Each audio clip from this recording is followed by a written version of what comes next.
ในค่ำคืนคืนหนึ่งค่อยมาแต่ลินฮานเบียร์ค่อยเห็นเด็กน้อยผู้หนึ่ง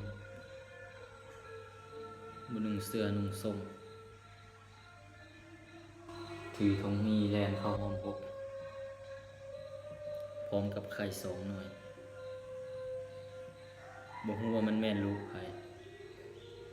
เฮ็ดหัวโปโปกลรีบจักแม่นคนหรือผีค่อยคิดว่ามันต้องเป็นผีเล็กน้อยแน่นอน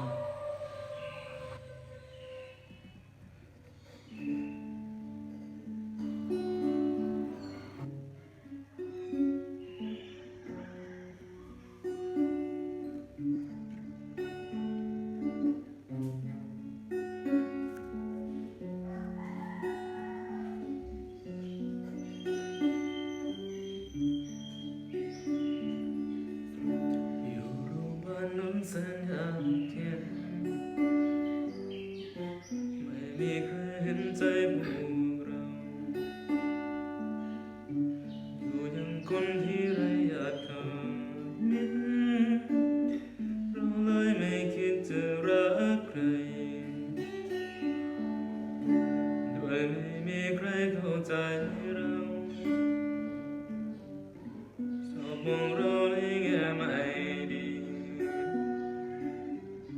ชอบเหยียดหยามพวกเรายิ่งนั้นเศร้าใจสิ้นดี